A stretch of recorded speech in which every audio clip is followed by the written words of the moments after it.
Today's episode is brought to you by Microsoft Dragon Copilot, your AI assistant for clinical workflow, which helps ease administrative burdens. So many administrative burdens, Kristen. So many. Automatically document care, streamline workflow, and promote a more focused clinician-patient experience. Learn about how Dragon Copilot can transform the way you work. Visit aka.ms/knock-knock-hi. That's aka.ms/knock-knock-hi.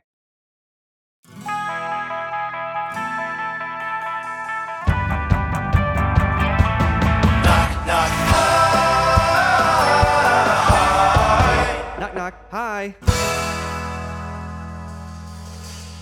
Hello, everybody. Welcome to Knock Knock Eye with me, your host, Dr. Glockenflecken, your one-stop shop for all things eyeballs, Eyeballs Plus. A new subscription to Eyeballs, Eyeballs Plus. We don't just do eyeballs here. Sometimes I dabble in other parts of the human body. I try not to dabble too far, because it makes me uncomfortable. But we got some healthcare stuff to talk about today, healthcare system things.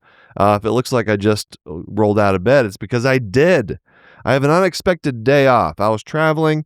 Kristen and I did our Wife and Death show in French Lick, Indiana. And great time. Wonderful. I love going to places that are a little bit off the beaten path, a little bit further away. And it was a great event, great people. Talked about farmers. Here's a really cool thing. I realize sometimes I learn things talking to people that practice in just a very different type of practice. So I'm in an urban environment, I'm in the Portland area. But when you get out into the rural communities, like basically where Texaco Mike would work and live, you just learn things that you never otherwise would know. Like I learned that there are different factions of the Amish community. Like I just assumed like everybody in, we'll just use Indiana for an example because I was just there. Like everybody in Indiana, all the Amish community, they're all the same community. But no, that is not the case with the Amish. They have like lots of different smaller communities. Some of them are more prosperous than others, like just have more money. Some of them are more poor. Some of them are very regimented in their how they what they allow, I guess. I don't know what the right terminology is, but here's an example. So there's like one Amish, like small Amish community might be very traditional in their Amish ideals in terms of like no closed roof buggies. Like all the buggies have to be open, following the rules in terms of no like electronic things and a distrust of modern medicine, that kind of thing. But then there might be other Amish communities that like will have a boombox in their buggy and allow that, or they may seek medical care more frequently. It's fascinating, hearing people talk about this. And so I want to know more. If you have insight into kind of your local Amish community, let's hear it. Send me an email or just leave a comment on our YouTube channel at Glockenfleckens. But it was I had no idea. I just thought all Amish kind of do the same thing, but no, they're even like they argue, they like fight with each other too. Not like there's not like battles, like Amish battles, but some of them are not happy with the other communities because they do things a little bit differently. I think it has to do with just who is the leader of that community. Like they're the ones that set the rules and how they do things. But hearing some of the physicians talk about taking care of the Amish, it's very challenging, right? Because there's a distrust of modern medicine for a lot of people in the Amish community. There's just a general lack of basic knowledge. Like a lot of the distrust, there's a ton of distrust around COVID, obviously, because COVID ripped through some Amish communities, right? So you had people that come in very sick, and some of them ended up dying, and you got a lot of blame directed toward the physicians who were trying to save their life. Like they put a breathing tube in, and the breathing tube went into the heart and caused a death. That kind of just not understanding the whole situation, and that's really hard to deal with. And you do the best you can, right, as a physician, to educate like what's going on, but sometimes there's just a big knowledge gap to try to overcome, and you just can't do it. Just hearing some of the stories, I was fascinated. I could listen to, maybe there is a podcast out there just about the intersection between the Amish and medicine. I would listen to like a 10-part podcast about that if anybody wants to pursue that. Or maybe we can do it. So if you think you could do that podcast, let me know. All right, let's talk. I want to help. So great time in Indiana. But real quick before we go further into like some medical stuff, because I'm going to do some Q&A. I've had some great questions come in about different parts of the eye, about different things with the eyeballs and optic chiasms and visual processing and stuff that I want to address. Man, I'm looking at myself right now in the camera. I look like I haven't slept for days. I'm a little tired, but man, I swear I'm doing okay, you guys. I am showering regularly. So don't worry about me if you're watching me on YouTube right now. I'm okay. Everything's fine. All right, I got Milo is sitting over there in the corner of the screen. You can't really see him, but he's passed out. We're doing just fine, everyone. So before our first break, I got to talk about a great thing I think that happened in Oregon over the last week.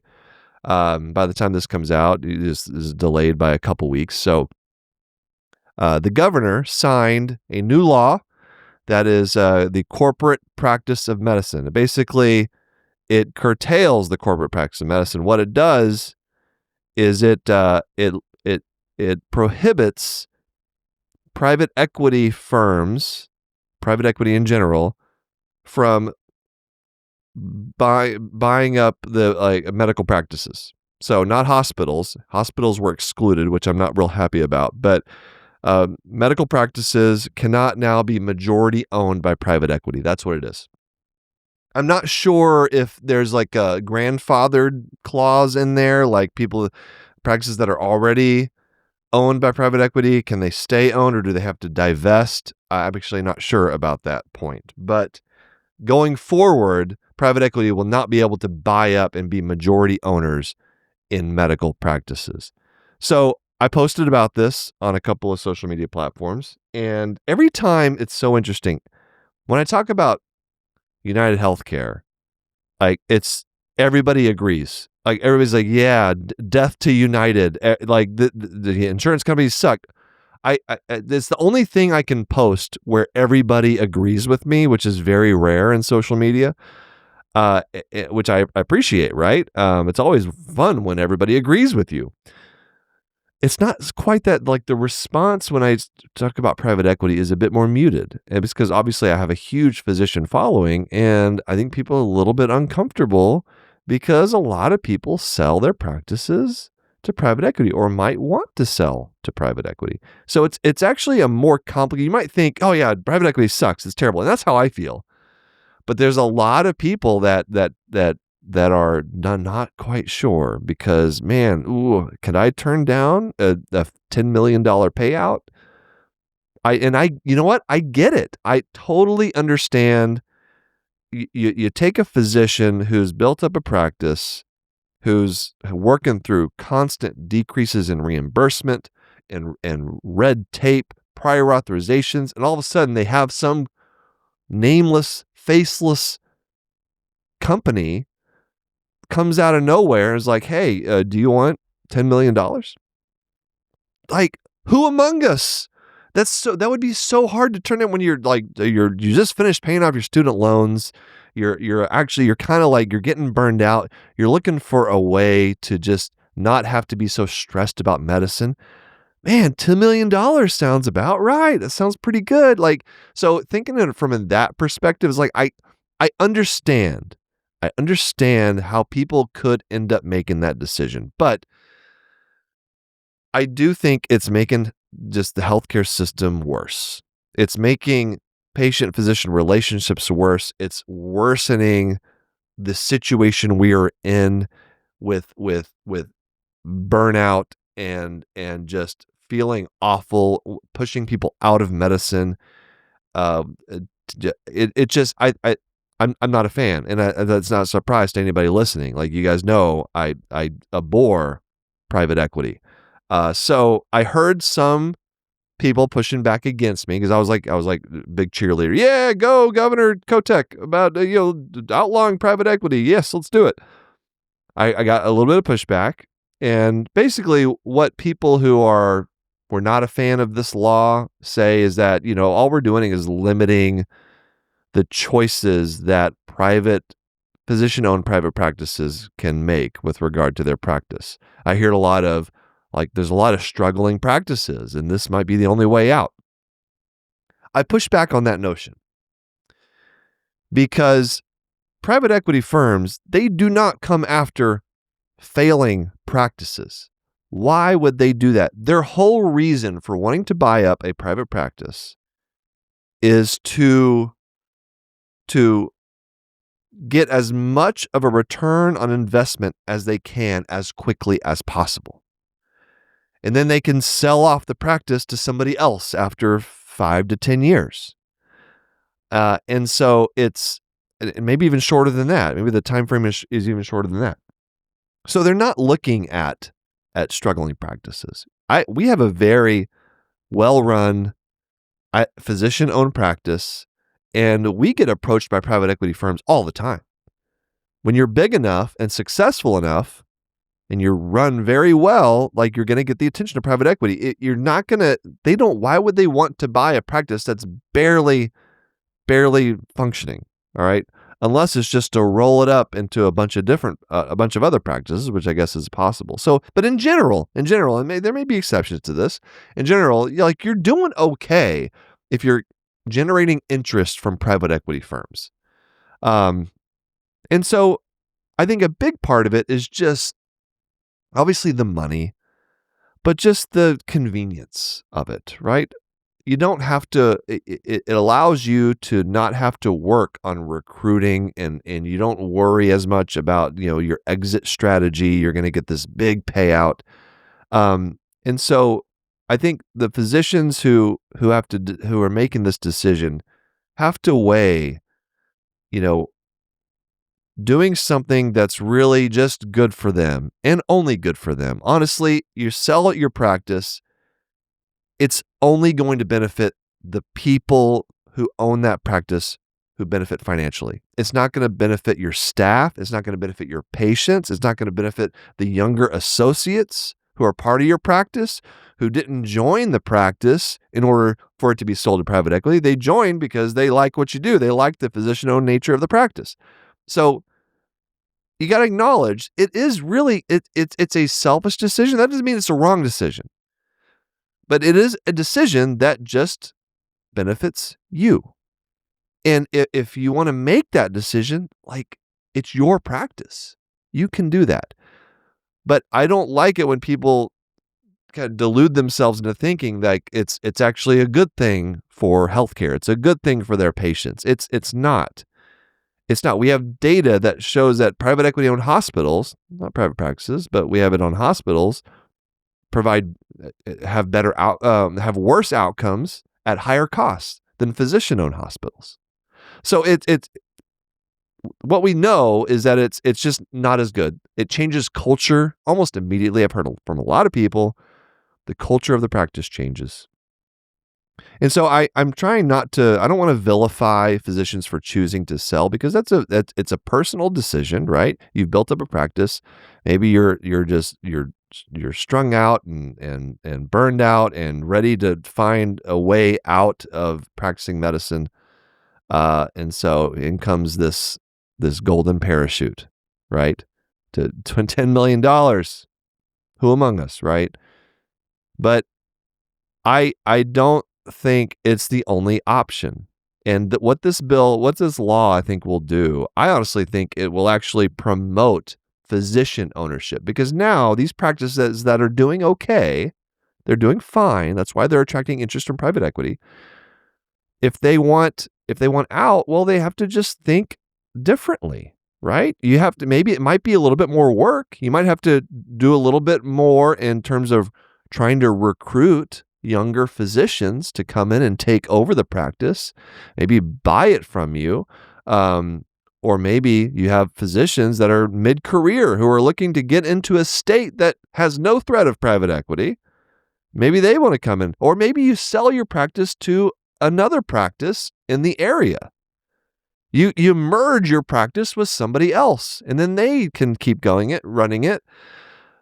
My point is, there's options. People talk about private equity like, oh, it's the only thing we can do as a private practice. If we want to retire, we have to sell. There's no other option. And maybe that's true in certain areas of the country where it's so inundated with private equity, there really is no other option. But man, what I can tell you as an owner in a physician-owned practice, that you have a massive recruiting advantage when you are physician-owned. Every graduate from residency who's in a field that has a private practice, which almost any field you can have a private, but even anesthesiology, they don't have offices. They work in hospitals typically, surgery centers. Like there's private practices for anesthesiology. So almost every specialty can have a private practice. The new graduates, they value physician ownership. They really do. The ones that are interested in business, that are interested in owning their own thing, right? Some people they want to be employees, and that's fine, all right? They don't want to deal with the headache of that, and they go join a hospital system or Kaiser or even a private equity owned. They can be an employee. But people that have a little bit of entrepreneurship, that are interested, that have some kind of interest in being an owner, the captain of their own ship, you're going to have a massive advantage when you're a physician-owned practice. And so a state like Oregon passes this law. Now you can attract young physicians to your state, and they know that the practice they're joining is not going to be sold out from under them to a private equity firm. In my mind, that is a massive recruiting advantage. Right? Hey, why would you go to California or Washington? Come to Oregon instead. Like we have a law. Private equity can't buy up any more practices. Join us. Like I'm struggling to see how that could be a disadvantage. So yeah, it limits the choice of what you can do as a physician owner. But sometimes I think we need to be protected from ourselves. And if that means legislating private equity, like let's do it, because we've seen what happens whenever we've seen the alternative. We've been living the alternative. Let's try something different. All right. Let's stop doing the thing we know is bad for patients and do something different. And yeah, maybe it inconveniences physician owners of practices, but until I actually see that it makes healthcare worse, all right, I'm ready to try it. Let's do it. All right, let's take a break. Hey, Kristen. Yeah. Why did we not get life insurance sooner? I don't know, but it's a decision I regret. What was I did I think I was going to live forever? Apparently. I think we just didn't really know about it. Didn't think about it. It's never too early to get life insurance. That is true. That's something I've learned. And let me tell you about Pearson Rabbits. Tell me. Because this is great for physicians. This is a physician-focused, physician-founded company by Dr. Stephanie Pearson, former OBGYN, and Scott Rabbits, an insurance expert. They understand the unique needs and offer support built specifically for physicians. Yeah, pretty cool. It really is. They have years of experience serving physicians, and they help guide you through the process of ensuring your family's future is safe and secure. That's so important. To find out more, go to www.pearsonravitz.com/knock-knock. Again, that's PearsonRavitz.com/knock-knock to get more information on life insurance for physicians that you can trust. Okay, if you're still listening after my private equity rant, I've got a one thing to do real quick, and then we'll jump into some of your questions. We'll address some eyeball stuff. So this is fun. I'm going to my alma mater for residency, Iowa. We have a big 100-year celebration of the Iowa Department of Ophthalmology. Big deal. Iowa, in case you don't know, it's one of the best ophthalmology departments in the world. In the U.S. at least, it's routinely as if the U.S. News and World Report rankings honestly don't really matter. Maybe they matter a little bit, but it's frequently up there, right? Top 10. So it's a great place. We got alumni all over the country, all over the world, and so many people are coming back. But this is an important event for another reason, because our chair is stepping down. He's been in the chair for like 20 years. Great guy, fantastic. He's an oculoplastic surgeon. And he is known for being kind of a tough guy. You know, he's got that surgeon, that old school surgeon mentality. He's incredibly funny, but also can be a bit devastating to you in the operating room. He is known for those classic surgeon zingers. You know, giving you, he dishes it out. He can take it too. That's the thing. But he has, all the jokes, the devastating burns that you would hear from surgeons sometime when you're a trainee. Like that's this guy, Keith Carter, fantastic. And there were times when I was a resident, I would just bust out laughing in the middle of the operating room because of some of the insults that he would levy my way. And so what I'm going to do, I'm coming. They want me to do a little thing. I decided I'm just going to do a roast. I'm going to roast this guy. I'm going to give it back to him just as hard as he gave it to all of us. And what I decided to do was invite as many former fellows of his, because they have a 2-year fellowship in plastics. A lot of his former fellows are going to be there. I'm going to invite them all up. And we're all going to take turns roasting this guy. It's going to be great. I can't wait. So I thought I've been the last couple days. I've been brainstorming and writing one-liners. All right. So I thought maybe I could share some of them with you. Because I think they're kind of fun. All right. Here we go. So these are one-liners that you can that we've. Some of them were given to me. I found some on the internet. I made up some of them, but I think some of these are very classic. You'll recognize some of these. All right, these are one-liners in the OR, insults, burns, whatever you want to call them. I've seen better hands on a clock. If that's the best you can do, can you try somebody else's best instead? I really like that one. That's good. See if you can find a way to help with this surgery aside from leaving the room. I've heard that one. Was your medical degree written in crayon on loose leaf paper? Another medical degree one. Which cereal box did your medical degree come in? That's creative. I like that. You've had an incredible amount of success for a surgeon with 2 non-dominant hands. Oh, God. This is a classic one. Could you suture a little faster, please? The fibroblasts are winning. I like that. Healing by secondary intention. That's a really common one. I see your hands are moving. Let me get you some I see your hands are not moving. Let me get you some popcorn to eat while you watch this movie of me doing surgery. It just cracked me up. It's so good. Remind me again, are you helping the patient or the disease? That's a classic. Suture any slower and the wound will close by secondary intention. It's just, it goes on and on. If you have any, if you guys can come, if there's any classic surgeon burns that they give out to you as a med student, as a resident, as a fellow, or as a scrub tech, anesthesiologist, whatever it is, send them my way. I want to hear them. I love this stuff. This is what makes my videos. Like this is the kind of stuff I eat it up because then I can make videos of this. This is like the classic conflicts that I love, and I love turning it back around, right? Having it not be the attending against the. This is why these so many all the what is it, the skits, like people will do skits. The fourth year med students will do skits making fun of the attendings. The residents will do skits making fun of the attendings. This is why this is so popular. Everybody loves this stuff. It doesn't work the other way around, by the way. Like attendings, like what if the attendings made like skits about the residents or med students? That would be horrifying, wouldn't it?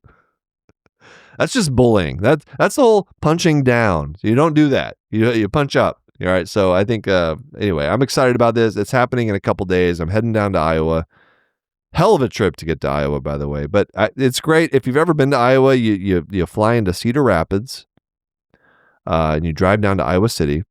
And Cedar Rapids has a Quaker Oats factory. That's like one of the big industries is Quaker Oats.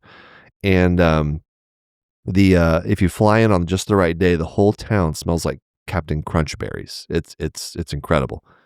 So I'm excited. Let's see. Okay, so let's get to some. Why don't we do some eyeball stuff, huh? All right.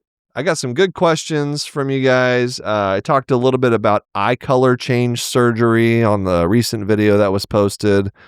That's something I like to rail against every now and then. I got some great comments. Talked about pupils. Oh, this is the episode where I did a deep dive on the iris. Irides, we like to say. All right, so at Cytopath. These are all on our YouTube channel, at Glaucomfleckens. Hey, I might read your comment someday. So leave a comment. Tell me what you think. Do you have any questions about eyeballs? Let me hear them. So at Cytopath, not a veterinary ophthalmologist. I am a veterinary pathologist, but I'm here to say that goats, horses, sheep, and some other grazing herbivores not only have rectangular pupils, but that the pupils rotate to remain parallel to the horizon. I had no idea. I thought they were just static. They're always the same looking pupil, horizontal. That's amazing. They rotate to remain parallel to the horizon. This helps them regulate how light enters the eye and gives them better vision to watch for predators while grazing. God, the more I hear about veterinary ophthalmology, the more I want to be a veterinarian. Can I go back to school and become an ophthalmologist in different types of mammals? Maybe even some non-mammal. I could do some reptile ophthalmology. Why not? How does that all work? Do you just become, is like medicine, you become like human medicine, general ophthalmology, general veterinary school, and then you go and do your like veterinary ophthalmology residency, but then when you do, or a fellowship or whatever you want to call it, but then do you like subspecialize in a type of class, like reptiles, mammals, insects? I do like, well, I just want to know how it works. I'm sure there's something I could Google, but I want you to tell me instead. But that's amazing. It remains parallel. It makes me want to turn a goat upside down. I want to see it. I want to see the changing of the pupil with the horizon. That's really cool. Thank you for that. All right. At Akior Jacobs says, please give us an aqueous humor segment. I think I mentioned that. I didn't think anybody would take me up on that. Why does it look like? What does it look like? Why remove it? How much is in there? What's with replacing it with gas and oil? Good question. So, should we talk about humors? Let's talk about the humors. All right. Aqueous humor is actually kind of interesting. All right. So, aqueous humor is the fluid that fills the front of your eyeball. So we're talking about the space in front of your iris. So your eye is constantly making fluid and draining fluid. So when you have glaucoma, typically that's because you either make too much fluid or you don't drain the fluid well enough. And the fluid builds up just like water in the bathtub, plug in the drain, going to fill up, but it's a closed system. So the pressure goes up and you start losing vision. So the aqueous fluid is produced in the ciliary body. So the ciliary body kind of sits just behind the iris. That's what allows you to accommodate. There's a muscle in there in the ciliary body that helps you to accommodate and to see up close if you're under the age of 50. If you're over the age of 50, too bad. Your ciliary body has degenerated enough to where it doesn't really contract anymore. But that is where all the aqueous fluid is made. So the aqueous fluid is made there, and then it kind of it travels. So there's a flow to it. It flows around the edge of the iris through your pupil, and then it goes into and it drains in front of the iris, in the angle of the eye. That's called the trabecular meshwork. Right where the cornea, that clear covering on the front of the eye, you guys know what the cornea is by now, right where the cornea meets the iris in the angle. You actually can't see it with the naked eye. You have to use special prism lenses to see it. Or mirror lenses, I should say. And then that's where it drains. All right. So you have this constant flow of aqueous humor. Now the aqueous, as opposed to the vitreous, it's very important. Actually, you know what? I'm going to come back and tell you what's in aqueous fluid. All right. Let's take a quick break. So, Will. Yeah. You're always teaching me things about Demodex mites, your little friends there. But let's switch things up a bit. Okay. How about I ask you a couple questions to see how much you really know? Go for it. Okay. Let's do it. What are the only 2 main species of Demodex mites found in humans? Oh, type 1 and type 2? Gotcha on that one. Demodex folliculorum, which are found in the eyelash follicles, and Demodex brevis, which are found in the meibomian glands. Impressive. All right, next question. Why do people with Demodex blepharitis often feel itchy eyelids first thing in the morning? I know this because I use it to gross you out. Demodex mites avoid light, and they come out mostly at night to mate and move between your eyelash follicles. So many people will wake up with that itchy, irritated feeling along their eyelids. So gross. I'm surprised you even brought that up. I know. I'm just trying to get used to these mites since Demodex blepharitis is such a common disease and we keep talking about it. Well, that's a big step. And we know there's a prescription eye drop available to treat Demodex blepharitis. To learn more about these mites and Demodex blepharitis, visit miteslovelids.com for more information. Again, that's miteslovelids.com to learn more. This ad is brought to you by Tarsus Pharmaceuticals. All right, what is the composition of aqueous fluid? There's a bunch of electrolytes in it. There's bicarb, there's potassium. So anything you would find in like blood plasma, mostly, you'll find in aqueous. Now, the aqueous has to be clear. It's a clear fluid, all right, because you don't want something turbid. If it's turbid, you have some kind of horrible infection in the eye, all right? So it's clear fluid, but it has all these growth factors. It has electrolytes, bicarb, all of it. The purpose of it is to provide nutrients to the cornea. That's really what you're providing food to the cornea. And so that's why if you lose flow of aqueous in the eye, because in glaucoma, that's what can happen. You don't have flow of aqueous because the drain is plugged up. And so it's not flowing. You start to get a swollen cornea because the cornea is not happy. All right, you need all that stuff flowing around and nourishing your cornea. Also, the flow, the constant production and drainage, it allows you to take like waste products and dead cells and blood cells and or anything, white blood cells that might get into the front of the eye. It drains out. It drains out. So you need that constant flow. Maintains eye pressure, maintains the health of the cornea, keeps the cornea clear and transparent, ensuring proper transmission of light for vision.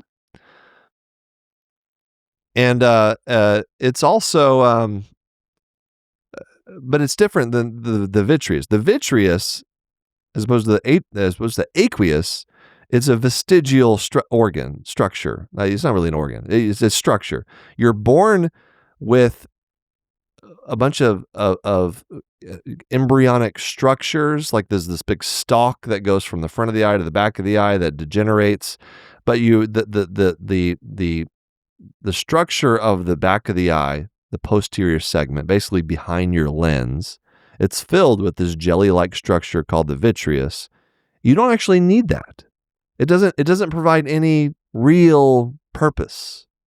That's why whenever you have something happen to your retina, if you have a retinal detachment and you have surgery to repair a retinal detachment, what the retina surgeon will do is cut up all that vitreous, all that jelly, and just remove it because you don't need it. It's not going to cause any problem. Actually, it does cause problems. It doesn't provide any productive thing. Like, it doesn't help you in any way. It just hurts you because the vitreous can pull on your retina and cause retinal tears and retinal detachments. So you don't actually need the vitreous. Sometimes you have to take it out because it's causing problems. And so they'll remove the vitreous. And then what happens? Whenever you remove the vitreous, well, that space is just replaced with the normal aqueous fluid that your body just produces. So the eye will just fill back up with basically aqueous fluid, which is transparent. All right. So your body fills that space that was being maintained by the vitreous jelly. And then there's a question here as far as, what can you replace it with? Can you replace it with gas or with oil? Well, often to help keep the retina attached, what the retina surgeon will do is they'll take out the vitreous, but then replace it with silicone oil. And that silicone oil helps to keep the retina pushed back against the outer wall of the eye. So it keeps it attached. So you can use silicone oil. You can use gas. Gas is another common. Gas doesn't last as long as silicone oil. So if you have a really severe retinal detachment, or you have maybe a patient has had multiple different retina detachments and they just keep detaching, then sometimes they'll put silicone oil in the back of the eye, which just provides constant pressure to keep the retina attached as well as possible. Most commonly, you'll use air. Pretty much every time you do a retinal detachment repair, there's some kind of air bubble that's put into the back of the eye, and that does the same thing. That's why patients will be tasked to position themselves. So like if you have an air bubble and air, it floats, right? And so think about it. If you have an air bubble that you want that air bubble in the back of the eye to be pushing the retina to allow it to reattach to the back of the eye, then you have to hang out with your head down, or maybe down and to the right or left, or, in certain, basically your surgeon will tell you based on where your retina detachment is, what part of your retina is detached, your surgeon will tell you, okay, we need you to position your head in this way for 50 minutes out of every hour, something like that. And let me tell you, that is worse. That it's the worst part of retina. Like going and getting eye surgery sounds like a scary part. It's not scary. Your surgeon knows what they're doing, and you'll most likely be asleep or at least very heavily sedated for that kind of surgery.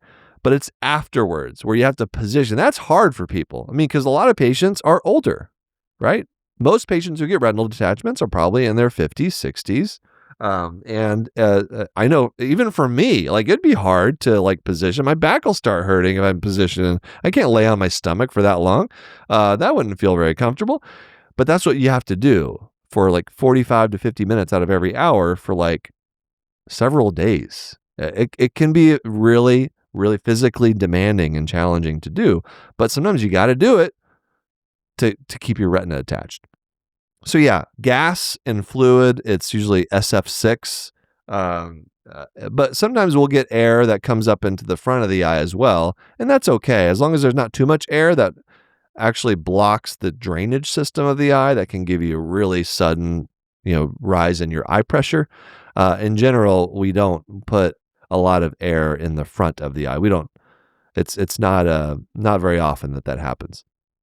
Sometimes you have to remove the fluid, though. That was part of the question here from Aqueous Jacobs. And we'll do that if we need to very, very quickly decrease the pressure in the eye.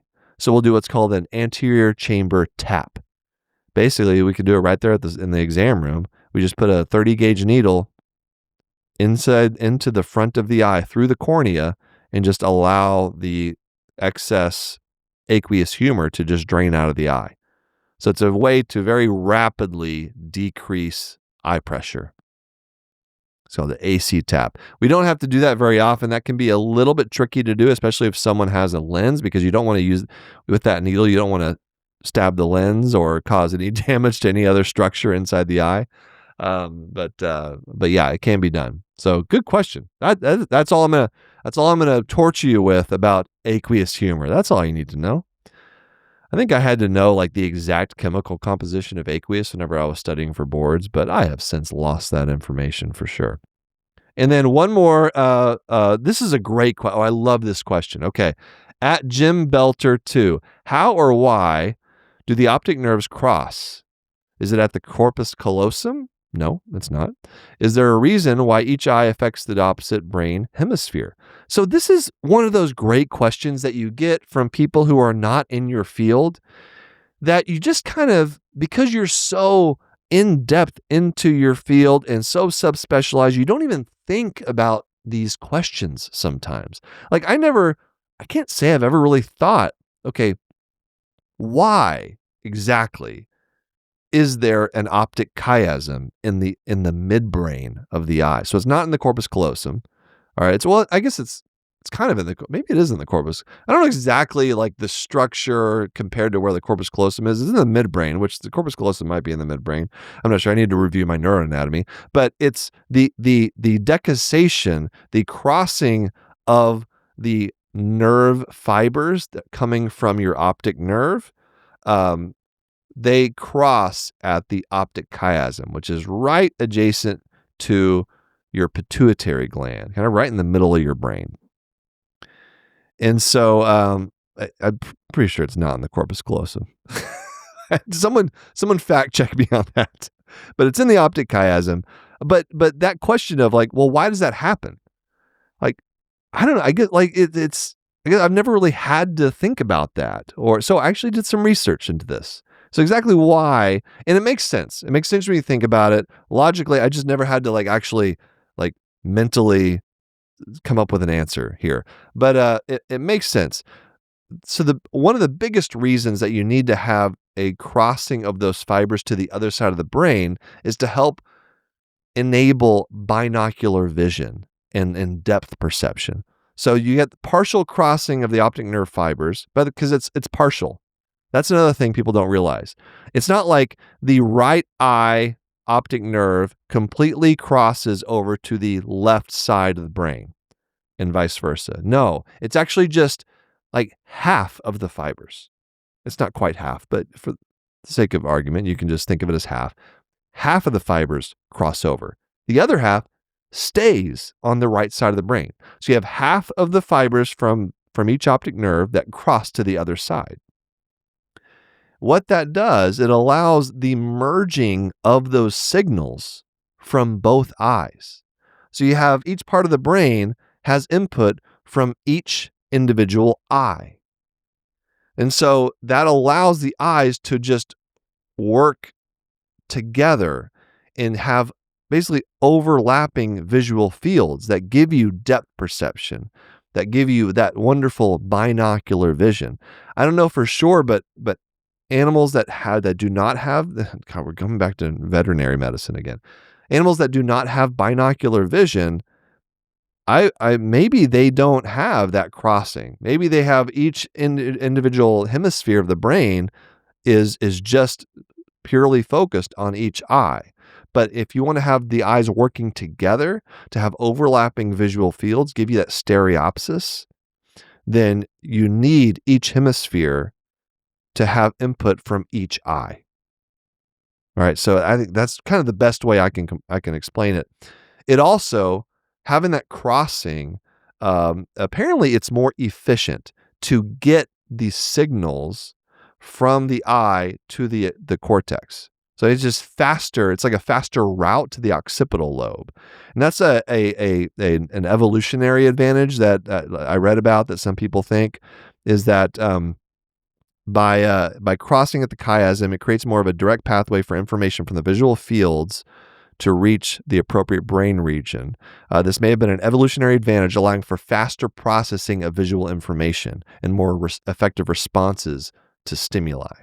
So anyway, that's another thing, and just hand-eye coordination as well, right? So anyway, that's there's probably a ton of reasons, but that's what I could come up with is mostly that binocular vision, depth perception is a big one. But then how does that affect that? But then you also have decussation throughout the brain, not just with regard to vision, but with your motor movements as well. So I don't know.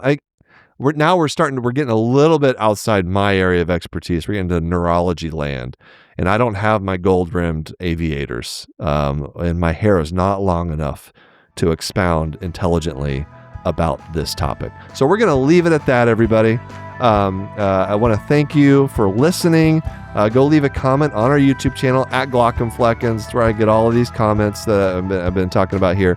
We'll try to do a deep dive again on another topic. I guess we did aqueous humor today. That was good. There's not really a whole lot to talk about with the humors, but there's so many different parts of the eye we could do. We still haven't done the lens. We could do the retina. We could do we could do a whole episode just on photoreceptors. God, that might be pushing your attention span. If I really wanted to just get rid of my audience, I think I'd just do the whole episode on visual phototransduction. How about, does that sound, you want to hear about opsins? Oh man, do I have some information about opsins? Okay, anyway, we'll stop there. Thanks to my executive producers, Aaron Cordy, Rob Goldman, and Shanti Brick. Editor, engineer, station producer. Our music is by Omer Binsvi. I am Dr. Glockenflecken. Thank you all. We'll see you next time.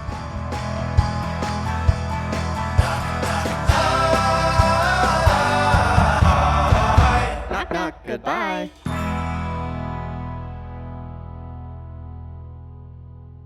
Thanks for watching the episode. You can find more on that playlist over there. If you prefer to listen, or you just had your eyes dilated, you can binge full episodes wherever you get your podcasts. Or join the party over on Patreon, where you get early access episodes, hang out with us, get lots of exclusive bonus content. Hope you subscribe, leave a comment below. Let us know what you think.